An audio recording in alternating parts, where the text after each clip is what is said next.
Hi hello ನಮಸ್ಕಾರ, ನಾನು Deepika. Welcome back to my YouTube channel. ಇವತ್ತಿನ ರೆಸಿಪಿ ಚಿಕನ್ ಸುಕ್ಕ.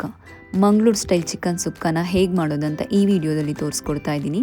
ಹಾಗೆ ಅದಕ್ಕೆ ಏನೆಲ್ಲ ಇಂಗ್ರೀಡಿಯೆಂಟ್ಸ್ ಬೇಕು ಮತ್ತು ಮಾಡೋ ಪ್ರೊಸೀಜರ್ ಏನಂತ ಅಂದ್ಬಿಟ್ಟು ನೋಡ್ಕೊಂಬರೋಣ ಬನ್ನಿ. ಫಸ್ಟ್ ಒಂದು ಪ್ಯಾನಿಗೆ ಒಂದು 3-4 ಸ್ಪೂನು ಧನಿಯಾಕಾಳು ತೊಗೊಳ್ಳಿ, ಜೊತೆಗೆ ಅರ್ಧ ಸ್ಪೂನು ಮೆಂತ್ಯ ತೊಗೊಳ್ಳಿ ಮತ್ತು ಅರ್ಧ ಸ್ಪೂನ್ ಜೀರಿಗೆ ತೊಗೊಳ್ಳಿ.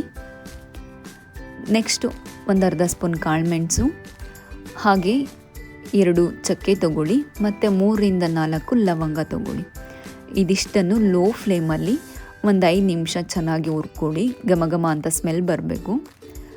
5 ನಿಮಿಷ ಆದಮೇಲೆ ಅದಕ್ಕೆ ಒಂದು 4-5 ಬ್ಯಾಡಗೆ ಮೆಣಸಿನ್ಕಾಯಿ ಹಾಕಿ, ಒಂದು 3 ಬೆಳ್ಳುಳ್ಳಿ, ಹಾಗೆ ಸ್ವಲ್ಪ ತೆಂಗಿನಕಾಯಿ ಹಾಕಿ. ನೀವಿದಕ್ಕೆ ಖಾರದ ಮೆಣಸಿನ್ಕಾಯು ಹಾಕೋಬೋದು. ಇದಕ್ಕೆ ಸ್ವಲ್ಪ ಎಣ್ಣೆ ಹಾಕ್ಕೊಂಡು ಇದನ್ನು ಅಷ್ಟೇ ಲೋ ಫ್ಲೇಮಲ್ಲೇ ಚೆನ್ನಾಗಿ ಹುರ್ಕೊಳ್ಳಿ. ಒಂದು 5 ನಿಮಿಷ ಹುರ್ಕೊಂಡಾದಮೇಲೆ ಇದನ್ನು ಪುಡಿ ಮಾಡಿ ಎತ್ತಿಟ್ಕೊಳ್ಳಿ. ನೆಕ್ಸ್ಟು ಇನ್ನೊಂದು ಪಾತ್ರೆಗೆ ಸ್ವಲ್ಪ ಎಣ್ಣೆ ಹಾಕ್ಕೊಳ್ಳಿ. ಅದಕ್ಕೆ ಸಣ್ಣದಾಗಿ ಕಟ್ ಮಾಡಿ ಇಟ್ಕೊಂಡಿರೋ ಈರುಳ್ಳಿ ಹಾಕಿ, ಈರುಳ್ಳಿನ ಚೆನ್ನಾಗಿ ಫ್ರೈ ಮಾಡಿ ಅದರ ಕಲರ್ ಚೇಂಜ್ ಆಗೋ ತನಕ ಫ್ರೈ ಮಾಡ್ಕೊಳ್ಳಿ.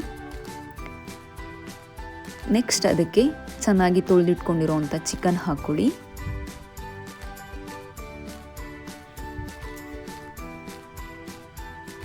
ಅದಕ್ಕೆ ರುಚಿಗೆ ಎಷ್ಟು ಬೇಕೋ ಅಷ್ಟು ನೋಡಿಕೊಂಡು ಉಪ್ಪು ಹಾಕ್ಕೊಳ್ಳಿ. ಅದರ ಜೊತೆಗೆ 1/4 ಸ್ಪೂನು ಅರಿಶಿನ ಹಾಕ್ಕೊಳ್ಳಿ. ಚೆನ್ನಾಗಿ ಮಿಕ್ಸ್ ಮಾಡ್ಕೊಳ್ಳಿ. ಇದನ್ನು ಲಿಡ್ ಕ್ಲೋಸ್ ಮಾಡಿ ಒಂದು 5-10 ನಿಮಿಷ ಚೆನ್ನಾಗಿ ಬೇಯಿಸ್ಕೊಳ್ಳಿ. 5-10 ನಿಮಿಷ ಆದಮೇಲೆ ನೋಡಿ ಅಲ್ಲೆಲ್ಲ ನೀರೆಲ್ಲ ಫುಲ್ ಡ್ರೈ ಆಗಿರುತ್ತೆ. ನೆಕ್ಸ್ಟ್ ಇದಕ್ಕೆ ನಾವು ಆಲ್ರೆಡಿ ಪುಡಿ ಮಾಡಿ ಇಟ್ಕೊಂಡಿದ್ದೀವಲ್ಲ, ಆ ಪೌಡರ್ನ ಹಾಕಿ ಚೆನ್ನಾಗಿ ಮಿಕ್ಸ್ ಮಾಡ್ಕೊಳ್ಳಿ. ಇವಾಗ ನೀವು ಫ್ಲೇಮ್ನ ಲೋ ಮಾಡಬೇಕು.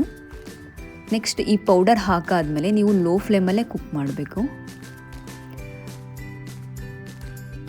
ಇದನ್ನು ಲಿಡ್ ಕ್ಲೋಸ್ ಮಾಡಿ ಒಂದು 5-10 ನಿಮಿಷ ಲೋ ಫ್ಲೇಮಲ್ಲೇ ಬೇಯಿಸ್ಕೊಳ್ಳಿ ಚೆನ್ನಾಗಿ.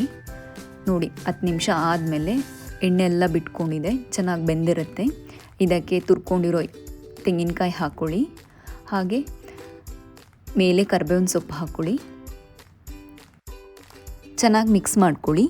ಅದಾದಮೇಲೆ ನಾನಿಲ್ಲಿ ಒಂದು ಅರ್ಧ ಕಪ್ಪು ಹುಣಸೆಹಣ್ಣಿನ ರಸ ಹಾಕ್ಕೋತಾ ಇದ್ದೀನಿ.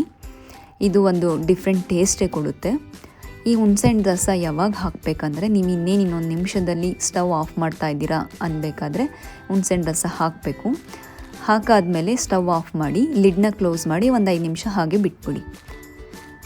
ನೋಡಿ 5 ನಿಮಿಷ ಆದಮೇಲೆ ಚಿಕನ್ ಸುಕ್ಕ ರೆಡಿ ಆಯಿತು. ನೋಡಿದ್ರಲ್ಲ ಮಂಗಳೂರು ಸ್ಟೈಲ್ ಚಿಕನ್ ಸುಕ್ಕ ಮಾಡೋದು ಎಷ್ಟು ಈಸಿ ಅಂದ್ಬಿಟ್ಟು. ಈ ವಿಡಿಯೋ ಏನಾದರೂ ನಿಮಗೆ ಇಷ್ಟ ಆಗಿದರೆ ಲೈಕ್ ಮಾಡಿ, ಶೇರ್ ಮಾಡಿ, ಹಾಗೆ ಕಮೆಂಟ್ ಮಾಡಿ. ಮತ್ತು ಯಾರೆಲ್ಲ ನನ್ನ ಚಾನಲ್ ಸಬ್ಸ್ಕ್ರೈಬ್ ಮಾಡಿಲ್ಲ ಪ್ಲೀಸ್ ಸಬ್ಸ್ಕ್ರೈಬ್ ಮಾಡಿ. Thank you.